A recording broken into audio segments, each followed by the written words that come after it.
আসসালামু আলাইকুম প্রিয় নবম দশম শ্রেণীর শিক্ষার্থী। আমি আজ তোমাদের চতুর্থ অধ্যায়ের 4.1 অনুশীলনী এর পর্ব 3 এ 9, 10, 11 ও 12 নম্বর অঙ্কের সমাধান করে দেখাবো। আশা করি আমার সঙ্গে থাকবে। যদি তোমরা মনোযোগ সহকারে আমার পাঠটি দেখো, আশা করি তোমরা উপকৃত হবে।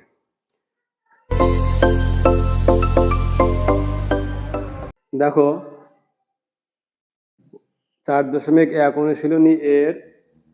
9, 10, 11, 12 নম্বর অঙ্ক বলছে প্রমাণ করো। বাম পক্ষ ডান পক্ষ আছে, তাহলে প্রমাণ করতে হলে তোমরা নিশ্চয়ই জানো যে বাম পক্ষ ডান পক্ষ নিয়ে প্রমাণ করতে হয়। তাহলে 9 নম্বর সমাধান।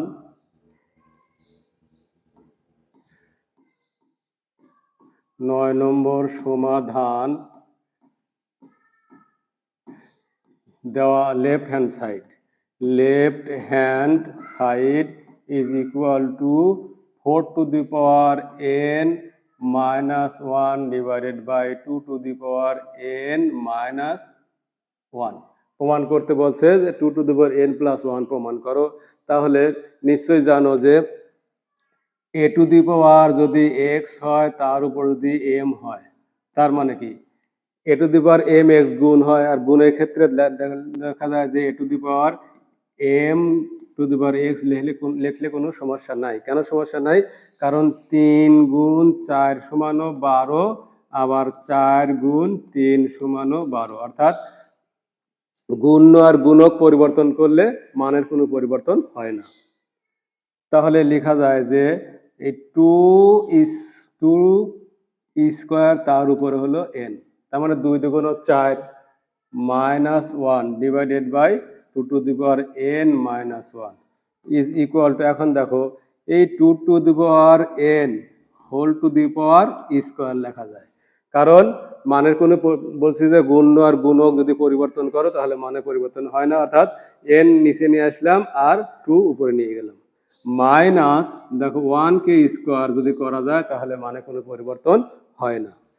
Divided by 2 to the power n minus 1 is equal to, এখন দেখো a square minus B square, নিশ্চয়ই জানো a square minus B square সূত্র হলো a plus B into a minus B. তাহলে 2 to the power n a plus B, B মানে হলো 1, আর 2 to the power n minus B, a plus B into a minus B divided by 2 to the power n minus 1 নিচে আছে। তাহলে 2 to the power n minus 1, 2 to the power n minus 1 একই দিনে যদি গুণ আকারে লবে হরে থাকে তাহলে সেটা কেটে যায়, তাহলে থাকে হলো 2 to the power n plus 1 is equal to right hand side। সুতরাং left hand side is equal to right hand side। Proved, PROVED। আশা করি সহজেই বুঝতে পেরেছো। এখন আমি তোমাদের 10 নম্বর অঙ্ক সমাধান করে দেখাবো।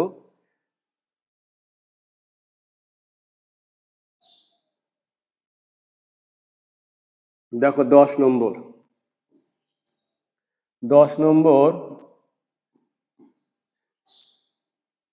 দেওয়া আছে, বাম পক্ষ ডান পক্ষ দেওয়া আছে, প্রমাণ করতে হবে 1। তাহলে দেওয়া আছে লেফট হ্যান্ড সাইড লিখবো,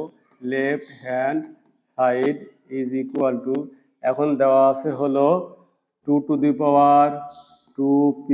plus 1 into 3 to the power 2p plus q into 5 to the power p plus q into 6 to the power p divided by 3 to the power p minus 2 into 6 to the power 2p plus 2 into 10 to the power p into 15 to the power q। দেখো এখন আগেই বলেছি আমি যে সূচকের ক্ষেত্রে সবসময় মৌলিক সংখ্যা দিয়ে ভাঙতে হয়। তাহলে এখানে দেখো 2 মৌলিক সংখ্যা, 3 মৌলিক সংখ্যা, 5 মৌলিক সংখ্যা, তাহলে এটা ভাঙার দরকার নাই, কিন্তু 6 কে মৌলিক সংখ্যা দ্বারা ভাঙতে হবে। তাহলে লেখা যায় যে 2 to the power 2p plus 1 into 3 to the power 2p plus q into 5 to the power P plus Q into 6কে লেখা যায় 2 গুণ 3, 3 দুগুণ 6 whole to the power P. আবার দেখো 3 to the power P minus 2, কারণ পি মৌলিক সংখ্যা, 6কে ভাঙা যায় 2 গুণ 3 whole to the power 2p plus 2, 10কে ভাঙা যায় 2 গুণ 5 whole to the power P into 15কে ভাঙা যায় 3 গুণ 5 whole to the power Q is equal to, এখন দেখো যে A B whole to the power যদি স্কোয়ার হয় তার মানে এর উপরে স্কোয়ার হবে, আবার বির উপরেও স্কোয়ার হবে। এখন দেখো 2 to the power 2p plus 1, 3 to the power 2p plus Q, 5 to the পাওয়ার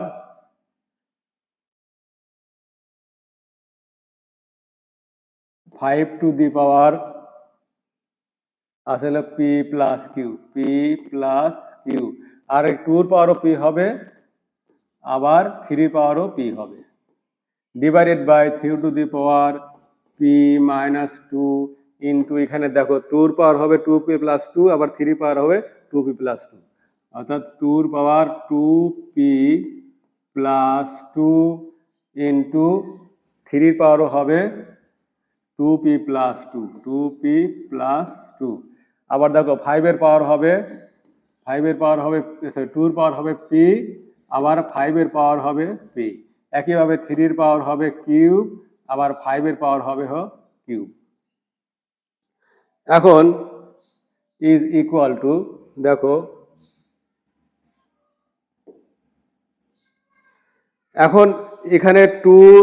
বলছি যে 2 যদি থাকে একই জিনিস যদি থাকে তাহলে গুণ থাকলে পাওয়ার যোগ হয়, আর ভাগ থাকলে পাওয়ার বিয়োগ হয়।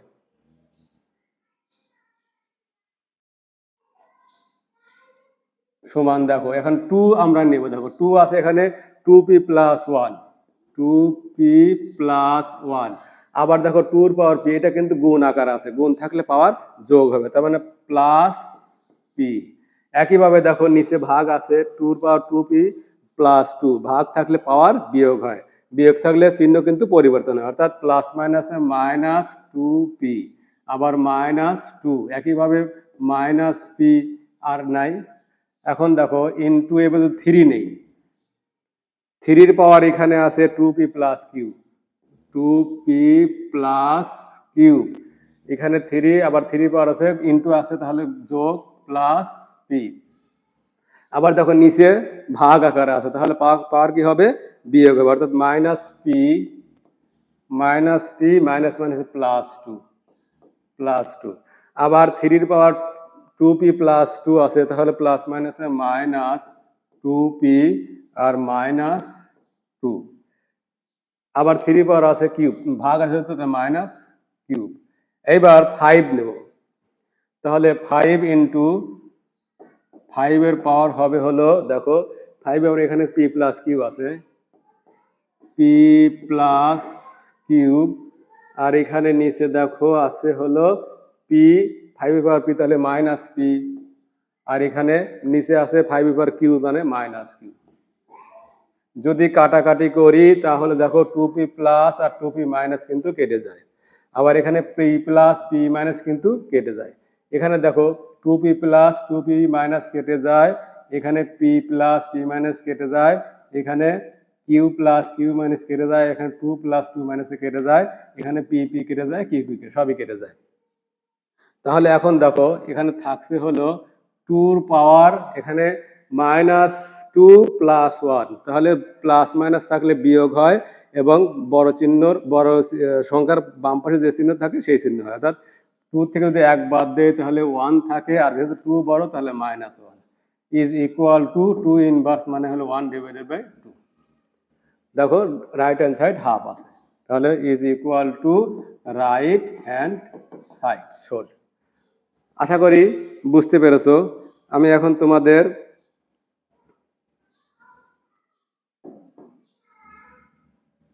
তোমাদের 11 নম্বর অঙ্কের সমাধান করে দেখাবো। এই অধ্যায়ের অঙ্কগুলো কিন্তু যদি সূত্র জানো তাহলে কিন্তু খুবই সহজ অঙ্ক, এবং মনোযোগ সহকারে যদি অঙ্কগুলো করো আশা করি কোনো সমস্যা হবে না। 11 নম্বর, লেফট হ্যান্ড সাইড সমান, এখানে দেওয়া আছে হলো a to the power l divided by a to the power m whole to the power n into a to the power m divided by a to the power n whole to the power l into a to the power n a to the power l whole to the power m। দেখো এখানে তুমি দুইভাবে করতে পারো, আগে যেহেতু ভাগ আছে বিয়োগ করে করতে পারো, আবার এই n দ্বারা গুণ করে করতে পারো, যেটা তোমার সুবিধা হয় সেটা করবে। তাহলে এখন দেখো যদি গুণ করি তাহলে এটার সাথে গুণ আছে, এটার সাথে গুণ আছে। আবার যদি দেখো ইজ ইকুয়াল টু, তাহলে a টু দি পাওয়ার এই l মাইনাস m, যেহেতু ভাগ আছে পাওয়ার বিয়োগ হলো, আর পাওয়ার n আছে n ই থাকবে, into a to the power m minus n whole to the power l into a to the power n minus l whole to the power m is equal to, এখন দেখো a to the power m power কি হয়, গুণ হয়ে যায়, তাহলে a to the power l n minus m n into a to the power m l minus n l into a to the power m n into minus l m is equal to, এখন দেখো একই জিনিস আছে তাহলে পাওয়ার যোগ হবে, যেহেতু গুণ আকার আছে পাওয়ার যোগ হবে, a to the power l n minus m n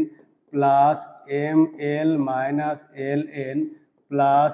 m n minus l n is equal to, এখন দেখো a to the power l n plus l n minus m n plus m n minus m l plus m l minus কেটে যাচ্ছে, তাহলে থাকছে হলো a to the power 0 is equal to 1। তোমরা নিশ্চয়ই জানো যে যে কোনো কিছু পাওয়ার 0 বা যে কোনো কিছু শূন্য মানে সেটা হলো 1, তাহলে is equal to right hand side. সুতরাং left hand side is equal to right hand side, proved. আশা করি খুব সহজেই বুঝতে পেরেছো। এখন আমি তোমাদের 12 নম্বর অঙ্কের সমাধান করে দেখাচ্ছি। দেখো 12 নম্বর লেফট হ্যান্ড সাইড দেওয়া আছে হলো a to the power p plus q divided by a to the power 2r into a to the power q plus r divided by a to the power 2p into a to the power r plus p divided by a to the power 2q is equal to, এখন দেখো যেহেতু এটা এ ভাগ আকারে আছে তাহলে পাওয়ার বিয়োগ হয়ে যাবে, a to the power p plus q minus 2r into a to the power q plus r minus 2p into a to the power r plus p minus 2q। এখন দেখো সব এ কিন্তু গুণ আকারে আছে, তাহলে এবার পাওয়ার যোগ হয়ে যাবে, a to the power p plus q minus 2r plus q plus r minus 2p plus r plus p minus 2q। দেখো এরপর এখানে p একটা আছে আর এখানে p একটা, দুইটা, তাহলে 2p লিখতে পারি, প্লাস q এখানে একটা এখানে একটা, তাহলে 2q লেখা যায়, প্লাস আরও দুইটা আছে তাহলে 2r লেখা যায়, মাইনাস এই 2r, তারপর মাইনাস 2p মাইনাস 2q, তাহলে 2p প্লাস 2p মাইনাস কেটে যাবে, 2p প্লাস 2q মাইনাস কেটে যাবে, 2r প্লাস 2r মাইনাস কেটে যাবে, is equal to a to the power 0 is equal to 1 সমান রাইট হ্যান্ড সাইড। সুতরাং left hand side is equal to right hand side, proved. আশা করি খুব সহজেই বুঝতে পেরেছো। আমার পরবর্তী পাঠ দেখার আমন্ত্রণ জানিয়ে এখানে শেষ করছি। আসসালামু আলাইকুম ওয়া রাহমাতুল্লাহ।